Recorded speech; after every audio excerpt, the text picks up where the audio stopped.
دیکھو قرآن کی بڑی برکت ہے. میرا یہ پیغام آج میں آپ کو دینا چاہتا ہوں, کم سے کم اپنی عادت بنائیں کہ سونے سے پہلے 4-5 آیتیں ہی پڑھ لیا کریں, ایک رکوع ہی پڑھ لیا کریں, ضرور پڑھیں.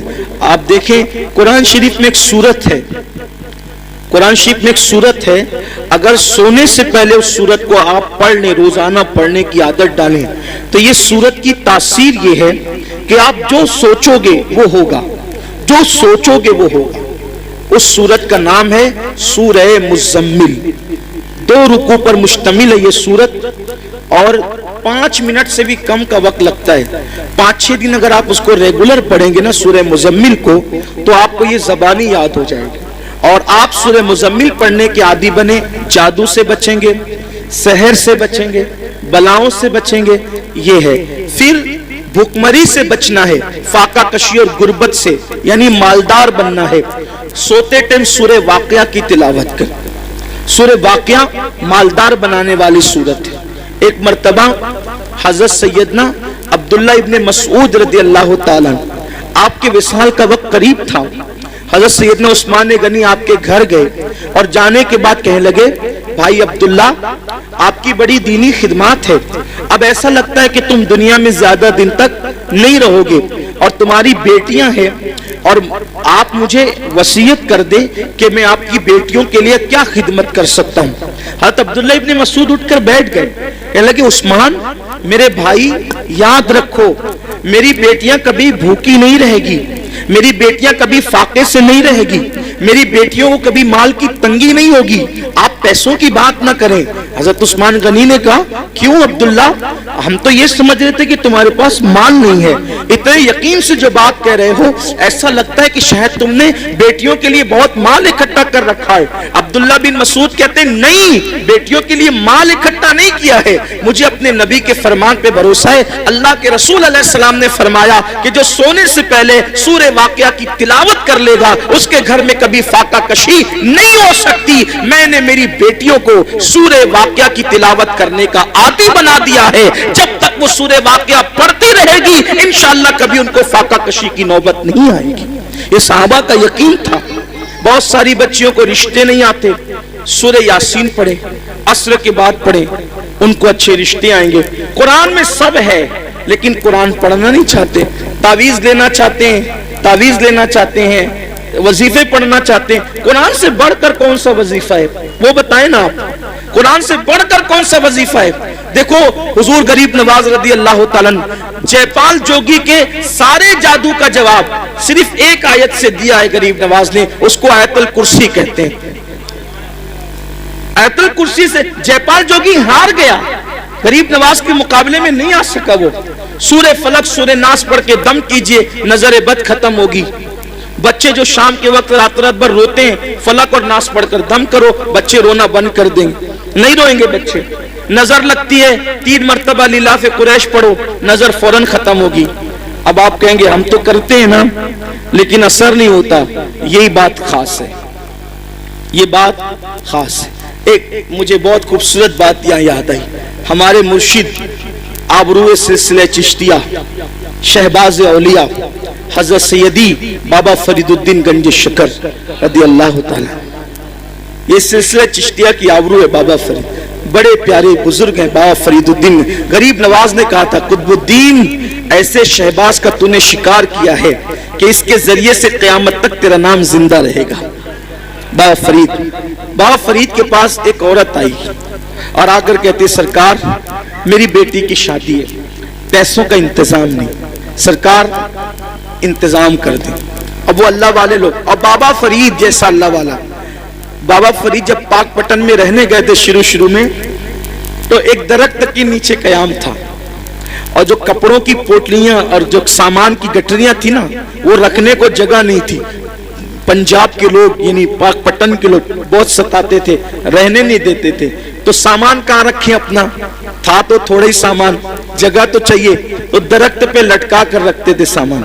اب جس کا خود کا چھت نہ ہو اس کے پاس آئیے کیا کہنے, میری بیٹی کی شادی نہیں ہے, شادی ہے, پیسے کا انتظام نہیں. اب بابا فرید, اور بابا فرید, فرید مطلب فرید, یہ ان کا نام نہیں فرید, ان کا نام ہے مسعود اور ان کا لقب ہے فرید. فرید کا مطلب ہوتا ہے یکتا, یکتا, بے ہمتا, کوئی ہمسر نہیں, کوئی ثانی نہیں. ان کے دور میں وہ تھے فرید الدین. بڑھیا آئی, آنے کے بعد کہا پیسوں کا انتظام نہیں. سرکار بابا فرید نے کہا ایک کام کر مائی, وہ سامنے جو ڈھیلا پڑا ہے نا مٹی کا, وہ ڈھیلا میرے پاس لا. وہ ڈھیلا لائی, فرمایا پکڑ اس کو. اس نے ڈھیلا پکڑا. بابا فرید نے سورہ فاتحہ پڑھی 3 بار. کتنی بار؟ کون سی سورت؟ سورہ فاتحہ کا مطلب زور سے بولیے, الحمدللہ ہی سب کو یاد ہے نا. سورہ فاتحہ 3 بار پڑھی, دم کیا, فرمایا اس کو ڈھانک لے اور گھر جا کے کھولنا. ڈھانک لیا, گھر جا کر کھولا تو وہ سونا بن گئی. مٹی کیا بن گئی؟ سونا بن گئی. اب وہ شادی بھول گئی. انسان تو لالچی ہوتا ہے. بابا صاحب نے کتنا آسان طریقہ بتایا مٹی کو سونا بنانے کا. اس نے شادی بھول گئی, بولا یار ایک ڈھیلے پہ اگر پڑھنا ہی ہے سورہ فاتحہ تو پھر ایک ڈھیلے پہ کیا پڑھنا. وہ ڈھیلے ہی جمع کرتی رہی مٹی کے, پورا گھر بھر دیا ڈھیلے سے. اور جب رات ہوئی تو فاتحہ پہ فاتحہ, فاتحہ پہ فاتحہ, فاتحہ پہ فاتحہ پڑھتی رہی, پھونکتی رہی, پڑھتی رہی. رات سے صبح ہو گئی, وہ مٹی کے مٹی رہی. اس نے کہا بابا صاحب نے تو میرے سامنے یہی پڑھا تھا, اس کے سوا کچھ نہیں پڑھا تھا, اب سونا بنا دیا. اور میں رات پر پڑھی, غصے میں صبح آئی, کہا سرکار کیا بات ہے یہ؟ فرمایا مائی کیا ہوا, تیرا مسئلہ تو حل ہو گیا, ناراض کیوں ہے؟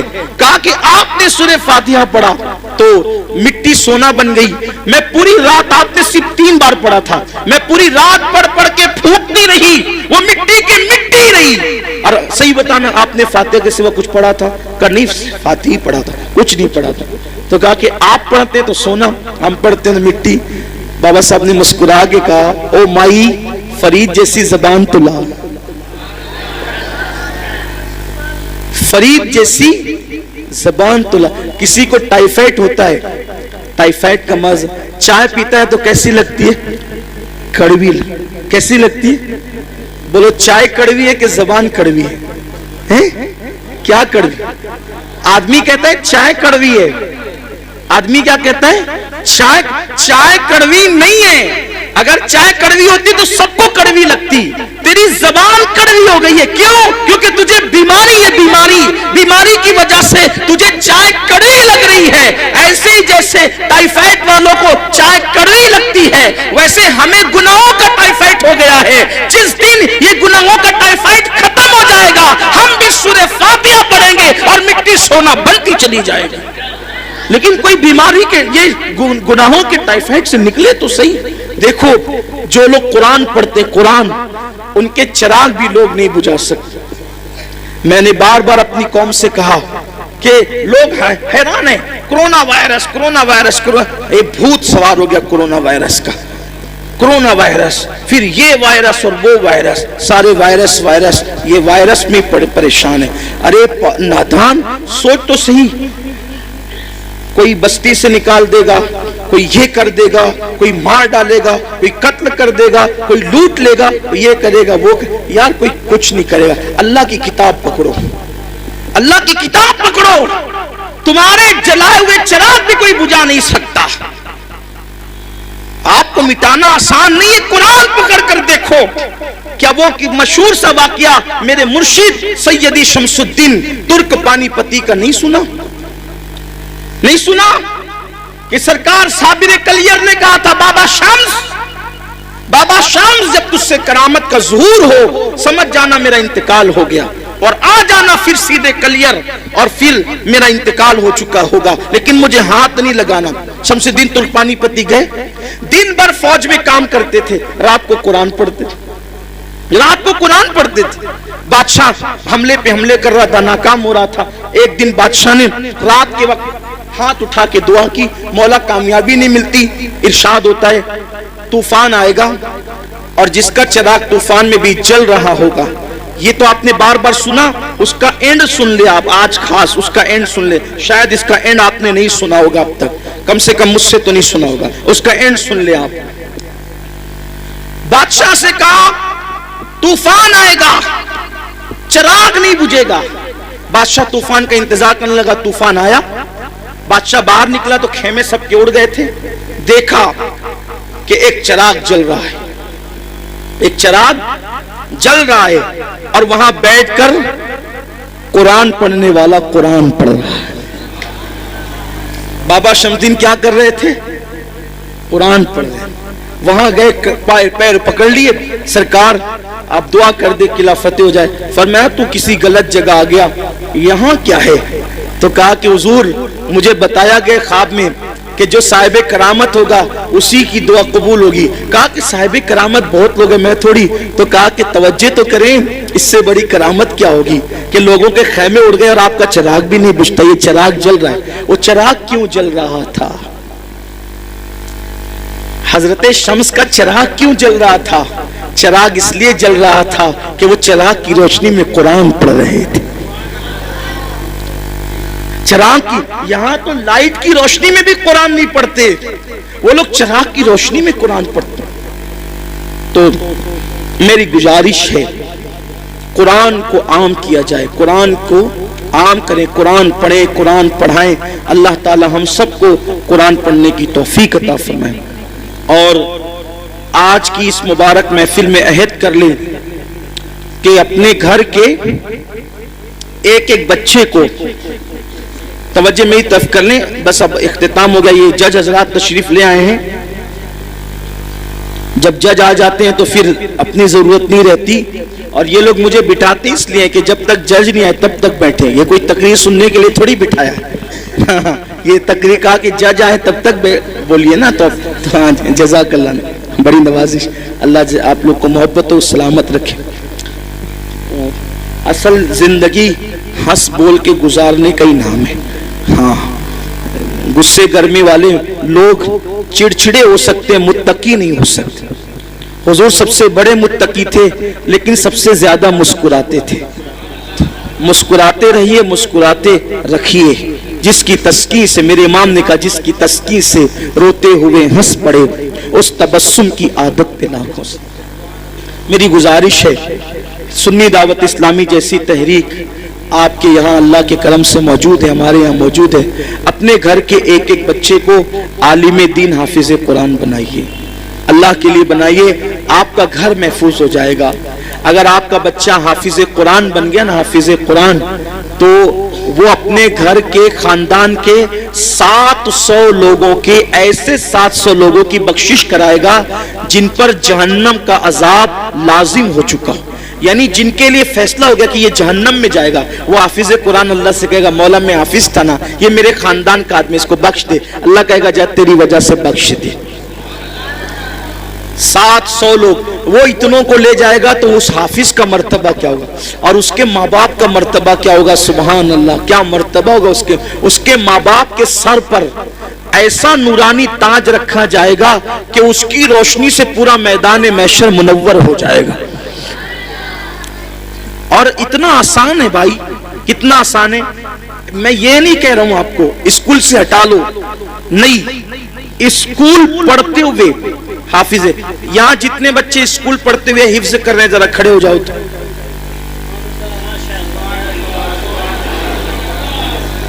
یہ سب بچے اسکول پڑھ پڑھ کے حفظ کر رہے ہیں, اور اس میں سے 6 بچے اس سال حافظ قرآن میں.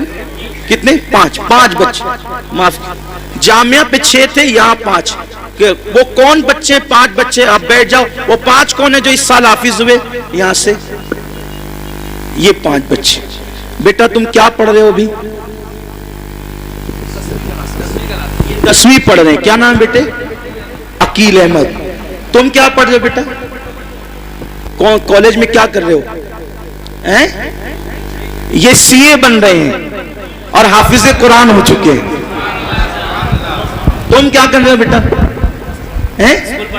اسکول پڑھ چکے. کون سی, کہاں تک پڑھے ہو؟ 10ویں تک پڑھ کر انہوں نے قرآن حفظ کیا. تم بیٹا؟ یہ 11ویں 8ویں. ہمارے ساتھی ہیں, پرانے ساتھی عبدالرشید بھائی, یہ ان کا بیٹا ہے محمد رضوان. ہاں,